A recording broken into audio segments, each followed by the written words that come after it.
جو فتنے والی جگہ سے بچ گیا، جہاں تہمت لگ سکتی ہے اس جگہ سے بچیں، جان بوجھ کے لوگوں کو موقع نہ دیں باتیں کرنے کا، جان بوجھ کے موقع نہ دیں۔ جامع ترمذی کے اندر حدیث موجود ہے، حضرت سیدنا عمر فاروق رضی اللہ تعالیٰ عنہ نے ایک موقع پر اجازت مانگی تھی نبی پاک صلی اللہ علیہ وسلم سے۔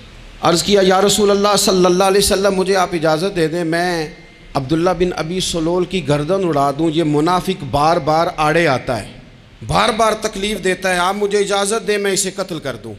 تو اب وہ چونکہ کلمہ پڑھتا تھا، ساتھ تو رہتا ہی تھا نا، بہت سارے لوگ اسے مسلمان جانتے تھے، تو حضرت سیدنا عمر فاروق رضی اللہ تعالیٰ عنہ نے اجازت چاہی کہ یا رسول اللہ صلی اللہ علیہ وسلم اگر آپ مجھے اجازت دے دیں، یہ ترمذی میں موجود ہے، یعنی آپ اس جگہ سے بچیں جہاں تہمت لگ سکتی ہے، جہاں بلا وجہ کسی شخص کو شر پھیلانے کا موقع مل سکتا ہے۔ یا رسول اللہ مجھے اجازت دے میں عبداللہ بن ابی سلول کی گردن اڑا دوں۔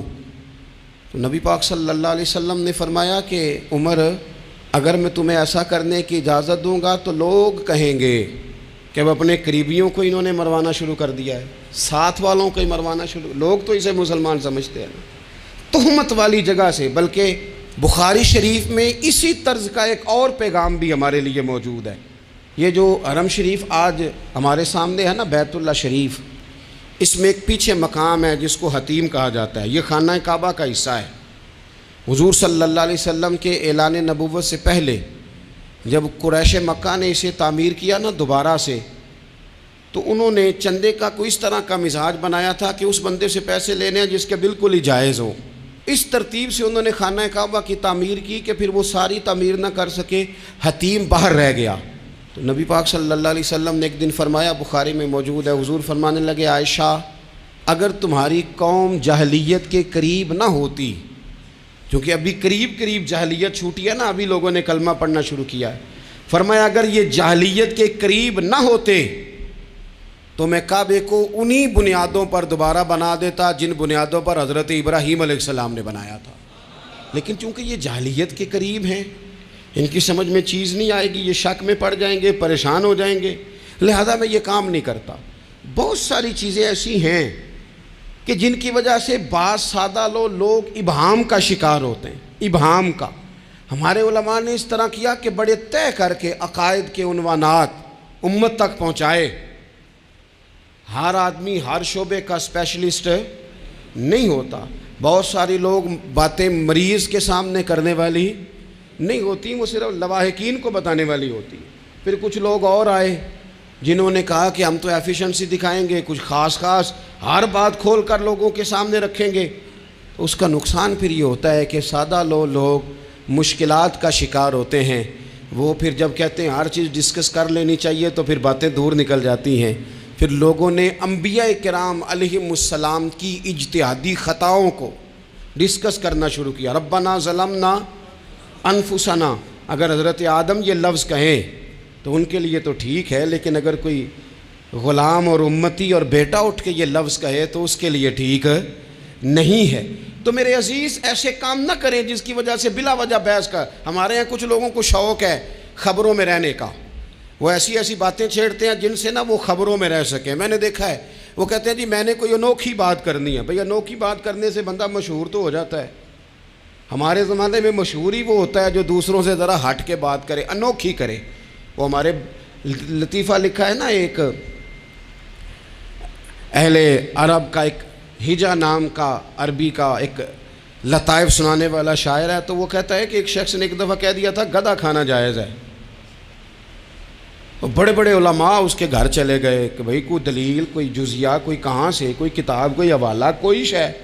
اس نے کہا روز آؤ گے ایک بندے کو بتاؤں گا، کٹھا ہی اسٹیج لگاؤ، ایک ہی دفعہ حوالے دیتا ہوں، روز نہیں دیے جاتے۔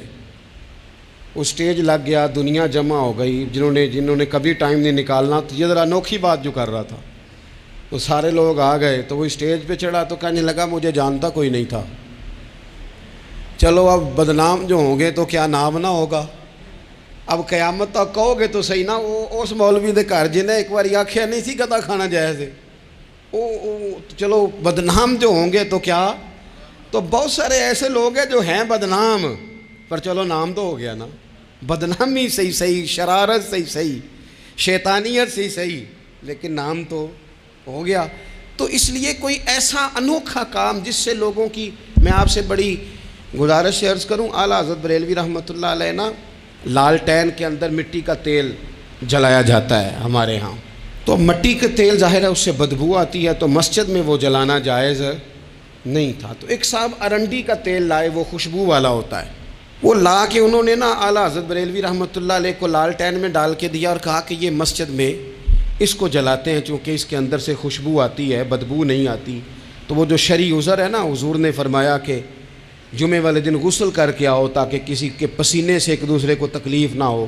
کچا لہسن پیاز کھا کے مسجد آنا اس لیے منع کر دیا گیا کہ منہ کی بدبو سے تکلیف ہو، تو مسجد میں کوئی ایسی چیز جو بدبو کا باعث بنے منع ہے۔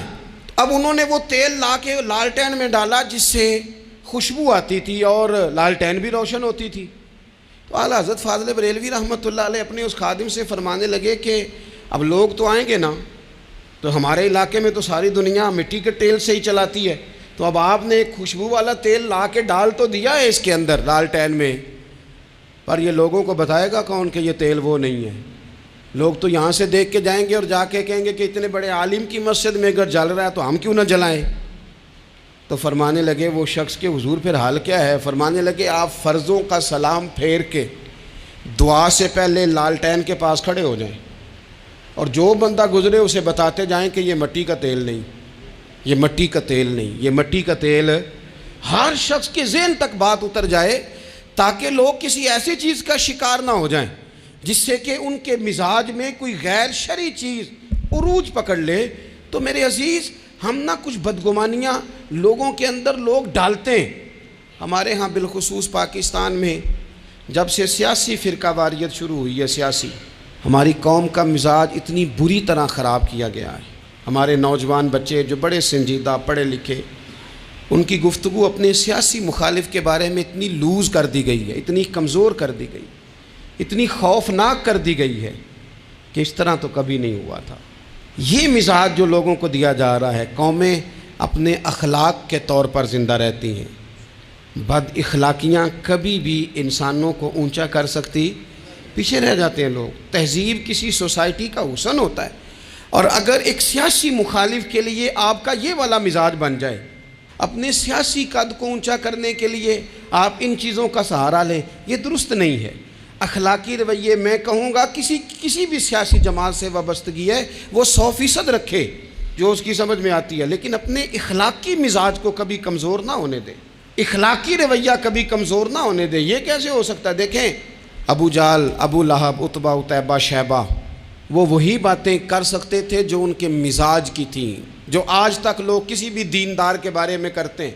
تو انہوں نے وہی باتیں آ کے کی تھی جناب ابو طالب کے ساتھ۔ انہوں نے کہا تھا کہ اگر معاذ اللہ ان کو دولت چاہیے تو ہم دیتے ہیں۔ بڑے سے بڑے مخلص آدمی پر آج لوگ دعویٰ نہیں کرتے کہ دولت کے لیے لگا ہوا ہے، انہوں نے کہا دولت چاہیے تو دیتے ہیں، اگر کسی خاتون سے نکاح کرنا چاہتے ہیں تو کرا دیتے ہیں، سرداری چاہیے تو دے دیتے ہیں۔ اب یہ سوچ ہی اتنی ہے، اس سے آگے جاتی نہیں۔ وہ معاذ اللہ حضور کے بارے میں اور بھی باتیں کرتے، یہ شاعر ہیں، یہ جادوگر ہیں، یہ فلاں ہیں، لیکن میرے نبی پاک علیہ الصلوۃ والسلام نے کبھی بھی ان کی ذاتی زندگی کو ڈسکس نہیں کیا، کبھی نہیں کیا۔ ابو جہل شراب پیتا تھا، لیکن حضور نے کبھی سوسائٹی میں یہ بات لوگوں کے سامنے بیان نہیں کی۔ وہ لوگوں کے پیسے دبا لیتا تھا، کئی جگہوں پہ حضور نے پیسے نکلوا کے دیے، لیکن جگہ جگہ گلی گلی کھڑے ہو کے حضور نے یہ نہیں فرمایا کہ یہ اس طرح کا ہے۔ آپ اپنے مخالفین کے بارے میں ضرور کلیم کریں، ثبوت کے ساتھ ضرور بات کریں، یہ ضروری ہے، لیکن آپ کا رویہ اتنا گھرا ہوا نہیں ہونا چاہیے کہ لوگ سمجھیں کہ یہ قوم تو اخلاق سے ہٹ گئی ہے۔ آپ اختلاف کریں، لیکن اختلاف کے بھی آداب ہوتے ہیں۔ اس ادب کے دائرے کے اندر رہ کے صحابہ کے بیچ بھی رائے کا اختلاف ہو جاتا تھا، ہو جاتا ہے، ہو جایا کرتا ہے۔ حضور اس اختلاف کو قبول کرتے، بھئی ہو جاتا ہے رائے کا اختلاف اپنوں میں، لیکن اس کے اندر انسان توہین پہ اتر آئے، اس کا لہجہ اس طرح کا ہو جائے جس طرح کی بازاری گفتگو کی جاتی ہے، تو محسوس ہوتا ہے کہ یہ تربیت کا فقدان ہے۔ یہ لہجے باوقار لوگوں کے نہیں ہوا کرتے۔ لہجے کو کبھی برا نہ ہونے دیں، انداز کو۔ لوگ آپ کو چھیڑیں گے، اپنی جگہ پہ کھینچ کے لانے کی کوشش کریں گے، بڑا کچھ لوگ کریں گے، لیکن آپ اپنی جگہ سے آپ تبدیل نہیں ہوں گے. آپ کہیں گے یار میرا ایک معیار ہے، میری ایک حیثیت ہے، میں اپنی حیثیت چھوڑ سکتا؟ میں اپنی حیثیت نہیں چھوڑ سکتا. ہر بندے کو آپ ڈسکس کریں گے. تو تہمت والی جگہ سے ضرور بچیں، بدگمانی سے ضرور بچیں، لیکن ہر شخص کو اس کے معیار کے مطابق اتر کا جواب دینا یہ باوقار لوگوں کا سٹیٹس نہیں ہوتا. وہ کہتے ہیں جا بات کر، جا کے تو کون ہوتا ہے تیری بات کرے. اب ہم ہر شخص کے منہ لگیں، یہ کیسے ہو سکتا ہے؟ نبی پاک صلی اللہ علیہ وسلم گزر رہے تھے، صحیح بخاری میں موجود ہے. آپ کی اہلیہ حضرت صفیہ رضی اللہ تعالیٰ عنہ آپ کے ساتھ تھیں. رات کا وقت تھا، حضور گزر رہے تھے تو صحابہ کچھ کھڑے تھے. تو حضور نے ایک کو بلا کے کہا کہ یہ میری بیوی ہیں، صفیہ ہیں. عرض کرنے لگے حضور مجھے میری ماں روئے، میں کوئی آپ کے بارے میں بدگمانی کرتا؟ تو حضور نے جواب میں کیا کہا؟ محبوب فرمانے لگے جس طرح رگوں میں خون گردش کرتا ہے نا، شیطان بھی اسی طرح ہی گردش کرتا ہے. گویا حضور بتا رہے ہیں کسی وقت بھی بدگمانی پیدا کر دیتا ہے.